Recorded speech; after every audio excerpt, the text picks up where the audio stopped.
আজকে লাউ শাক পোস্ত করব। লাউ শাকটা কুচি কুচি করে কেটে নিয়েছি। এবার কালো জিরে ফোড়ন দিয়ে পেঁয়াজ রসুন দিয়ে দিলাম।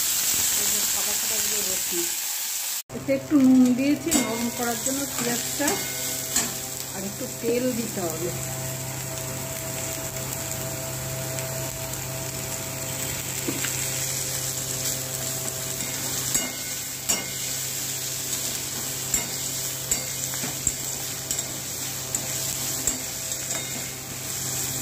এইবার শাকটা দিয়ে দেবো। এবার সর্ষে পোস্ত বাটছি। পোস্তটা যা নিয়েছি তার হাফ নিয়েছি, হাফেরও কম নিয়েছি, 1/4 প্রায় পোস্ত সর্ষে। আর এগুলো শিলনোড়ায় বাটবো। সর্ষে পোস্ত বাটাটা দেওয়া পড়েনি, একটু শুকনো লঙ্কা দিই, এই সামান্য একটু গুড় দিলাম, একটু কাঁচা তেল দেবো।